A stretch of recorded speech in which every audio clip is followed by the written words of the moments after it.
All right, well, good morning, everyone. Thank you all for being here. I just want to start off with a reminder that tonight we will have our State of the City. So last year, of course, we had to cancel our State of the City due to the COVID virus happening really at the same time that we planned on getting folks together and talking about the vision for the future of the city. This year, we are going to host this as an outdoor event over at Botanica. We're going to make sure that obviously we have social distancing and encourage mask wearing.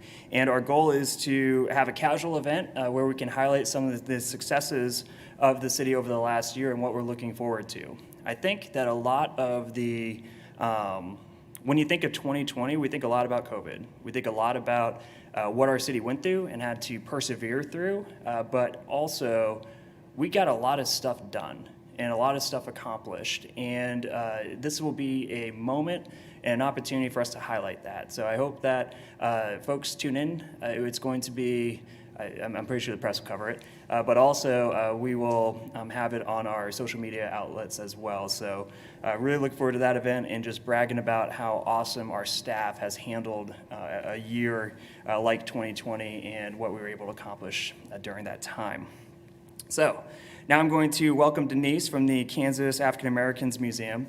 Denise is going to come up with an exciting announcement regarding the recognition of our native Wichitan trailblazer, Heidi McDaniel. Now, Heidi McDaniel was an American actress, singer, songwriter, and comedian. She won the Academy Award for the Best Supporting Actress for her role in Mammy in Gone with the Wind in 1939, becoming the first African American to win an Oscar. So with that, we will welcome up Denise. Did I mess it up? No, it's just pointing on the opposite direction. There, thank you. Uh-oh. Thank you, Mayor Whipple, for the opportunity to share this exciting news. The Kansas African American Museum is delighted to honor Ms. Hattie McDaniel, who was born right here in Wichita, Kansas on June 10th, 1893, by installing a historical trail marker at the location of her birthplace at 925 North Wichita Street. The youngest of 13 children, Ms. McDaniel was the daughter of a former slave, Henry McDaniel, who fought in the Civil War, and his wife, Susan, moved to Wichita, Kansas after hearing the promise of freedom, economic growth, and opportunities. After continued hardships, the family eventually relocated to Colorado. While her house no longer stands, it is important to recognize her humble beginnings and that Ms. Hattie McDaniel evolved into this remarkable woman who holds national acclaim while leading a life with many challenges. And through it all, she was blessed others along the way. It is befitting during Women's History Month that we install this historical marker so that the community of Wichita can learn more about the Hattie McDaniel story. We invite you to join us next Wednesday, March 31st at noon to celebrate at the site of the birthplace of Ms. Hattie McDaniel, located at 925 North Wichita Street. For more information, you can contact the museum at 262-7651 or at our website, www.tcampmuseum.org. We want to thank Ms. Carla Eccles with KMUW and Ms. Carla Burns, who initially shared the story regarding the absence of the designation at the birthplace of Ms. Hattie McDaniel. We want to thank KMUW listeners, the museum, and community supporters who expressed their desire to send donations for the historical trail marker, and we want to thank the City of Wichita for partnering with the Kansas African American Museum to make this happen. We look forward to seeing everyone next Wednesday at noon at 925 Wichita at the historical trail marker honoring the birthplace of Ms. Hattie McDaniel. Thank you. Thank you, Mayor. Of course, thank you.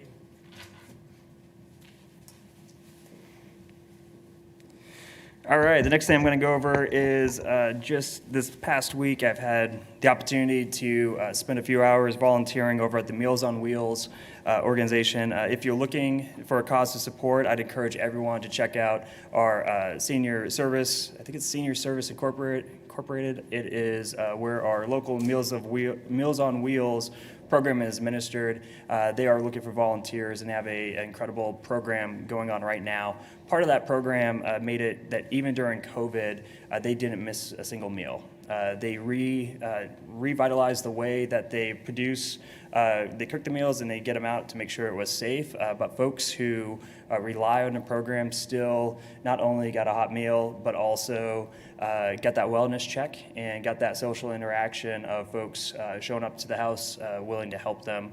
Really an incredible program. So I just want to give a shout out to the Meals on Wheels and anyone who's watching who is interested in a way of making a difference in the community. Please check out this organization. The last thing I'm going to talk about is vaccines. So today we want to encourage that anyone whose turn it is, which right now we're on phase 4. So anyone who has pre-existing health conditions, anyone who works around people, who doesn't social distance, who can't social distance by working at home, pretty much now's your turn. And we are no longer really in a position where I think some folks are staying home because they believe that they could have a better chance fighting COVID if they caught it than someone else, so they want that shot to go to someone else. Right now, the most vulnerable population has had access to vaccines. So what we want to do is try to stop the spread. That's the secondary component of the vaccine rollout. So if it's your turn for us to get to the next phase, we need the majority of the people in these phases to also get their vaccine. So we're asking folks, even if you are young, healthy, even if you had COVID and you really, you got through it okay. If you qualify, please get a vaccine because we want to eradicate this disease and reopen this summer on time so that we can, try to get the businesses that are really hanging on by a thread during this crisis, get them back to full strength. So to do that, to do your part, please take a moment to go to the CedricCounty.org page. That will have all the vaccines that are available at Cedric County. And then also, I think vaccinefinder.org is a website that I like.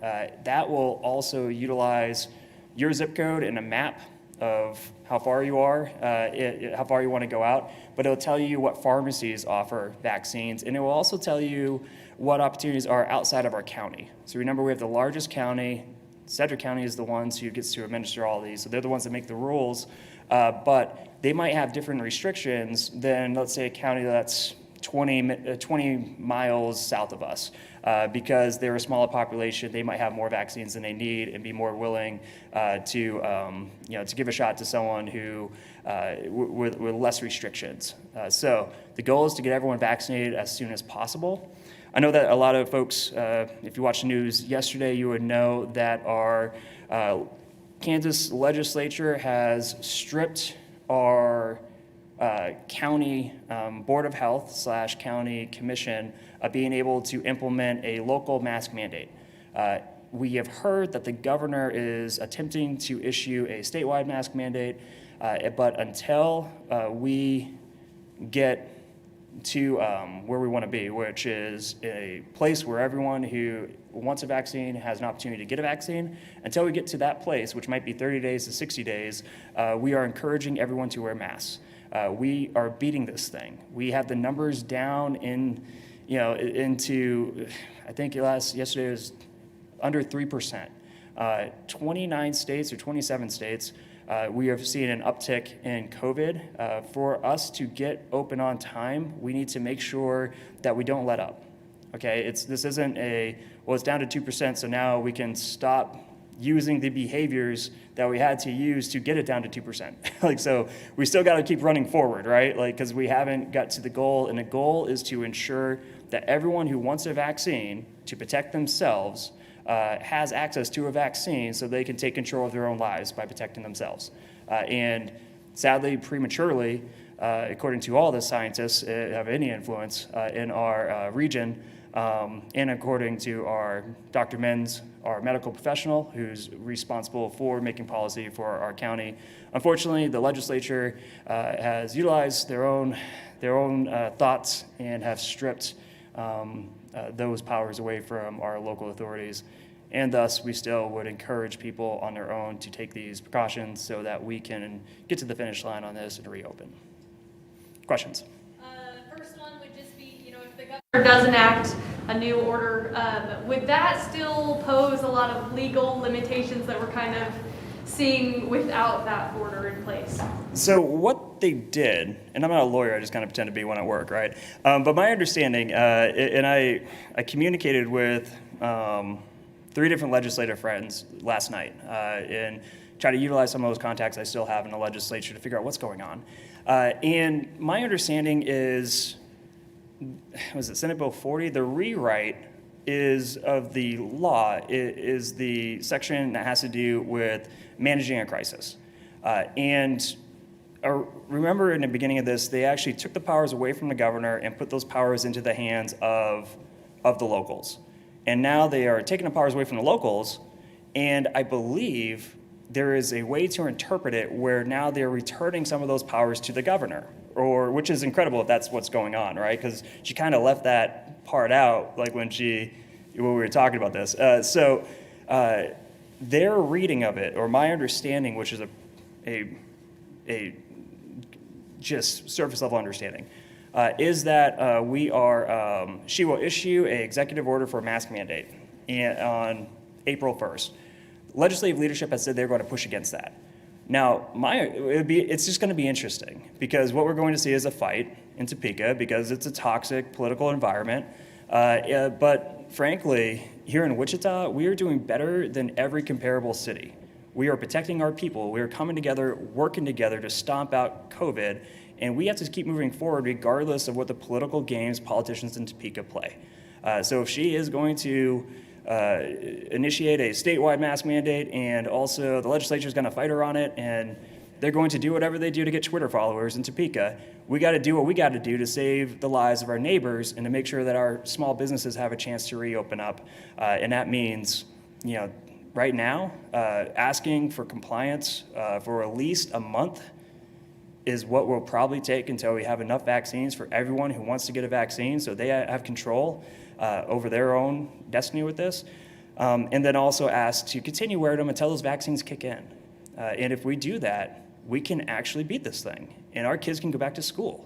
So that's the goal. And I don't know what they're doing in Topeka. I just know that the people of Wichita are smarter than politicians in Topeka, and we got to keep acting like it by moving forward on our goal.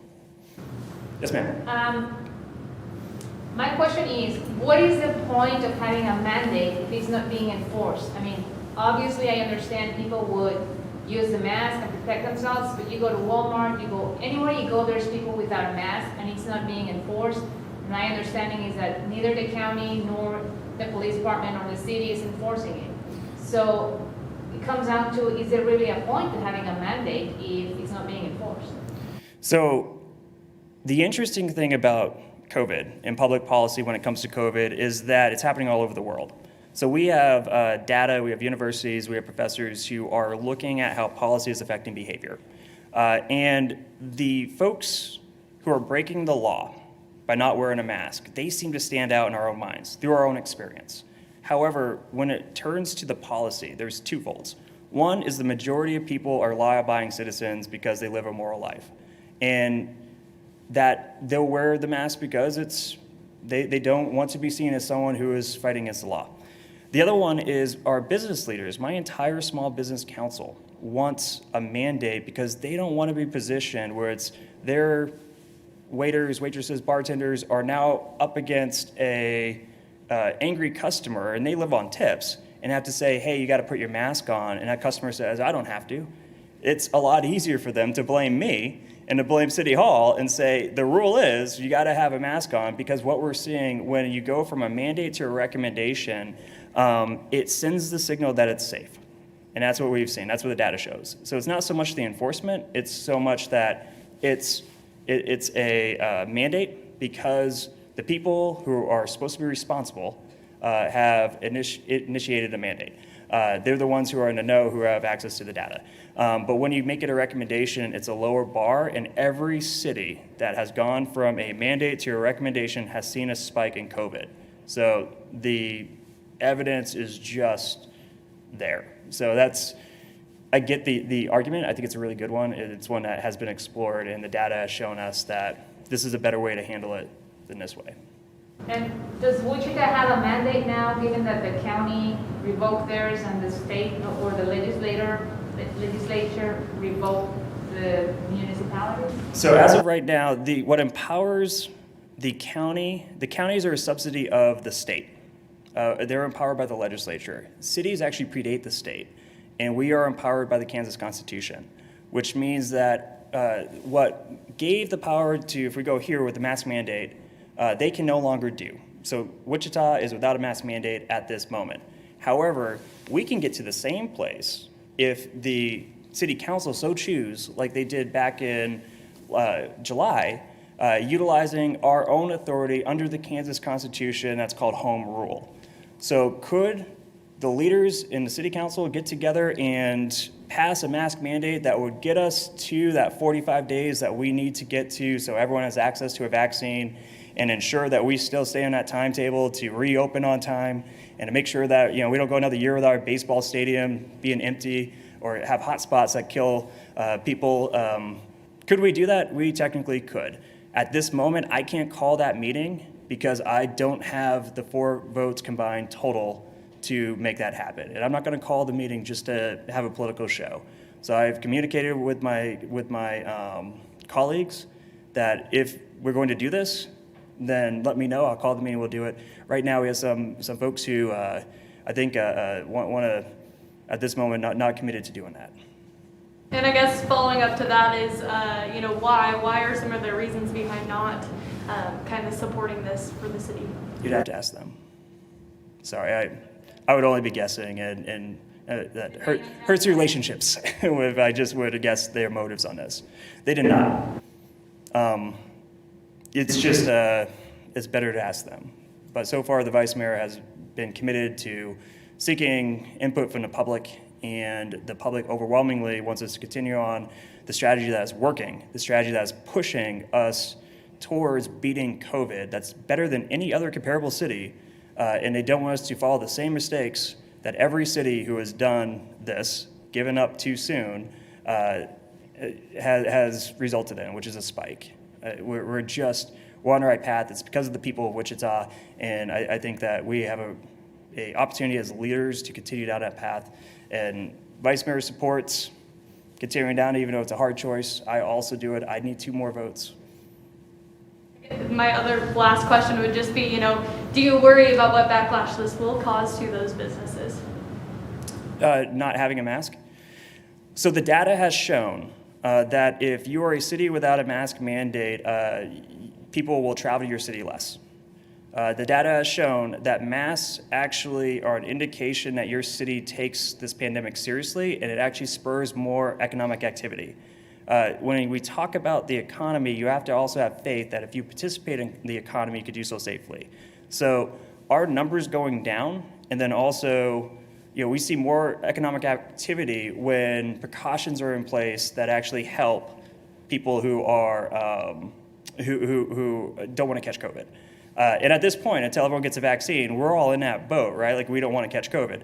And mask mandates have shown to have a positive effect on people feeling confident, having that power now to go back out and go shopping, to go back out and go to a restaurant and, go that's socially distanced. So my entire business community, small council, represents the majority of the service sector, and they are very, very nervous that if we see another spike, if they're off this timeline, they're not sure they can make it another year. So yes, how does it affect the business community? They're very, very concerned. Mayor, you talk about the timeline. Can you explain what do you refer to, and if you guys have a time where you hope to reopen activities? So it's tough to make a timeline with COVID, right? Kind of foolish people do that. So I want to first preface where this might be a foolish notion. According to the federal government, we should have enough vaccines for every American adult by May 1st, okay? So what that does is it now gives me the power to not catch the virus if you're carrying the virus. Now, we both wear masks in the meantime because it's a team effort so that we don't share a virus with each other. But once everyone has access to a vaccine, then that power is now on them. So if we were to take the federal government at their word, which so far with this pandemic, the new administration has either met all the deadlines or they have met these deadlines before with 100 million shots like on day 60 instead of day 100, right? So if we take that as the timeline, like, okay, May 1st, we should have enough vaccines for every adult in our country. Then we could extend maybe 30 days until that next shot. And if we did that, if we kind of looked at the timeline, we would see a light at the end of the tunnel so long as we keep pushing these numbers down. Now, bear in mind, the cities that actually gave up too soon, who spiked the ball at the 5-yard line, the cities like Paris, they're in lockdown right now. We got places over in the US and Florida who was very minimal when it came to any light that they saw coming through the clouds. They went ahead and ran outside, right? Like they dropped everything. We got Miami, the city of Miami, who has an 8 p.m. curfew, right? Like, so every city that has let up too soon has suffered for it. So the timeline, if you look, okay, how long, if we had to put a date on this, I think a reasonable person would suggest, what is the date that we have been told we'll have enough vaccines for everyone? And then how do we, and that's if everyone got vaccinated on that same day, right? How do we reasonably give that timeline for people to get a chance to get vaccinated and then have some immunity by the time masks are let up? The thing is, I think that we all hate masks, and the only way to get rid of a mask is to stop doing masks to stop COVID. And so if you get rid of masks too soon, you now just opened it up for COVID.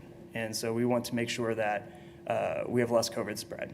And to do that, we have to look at the science and look at what the strategies are. Anything else? Thanks, guys. Appreciate it.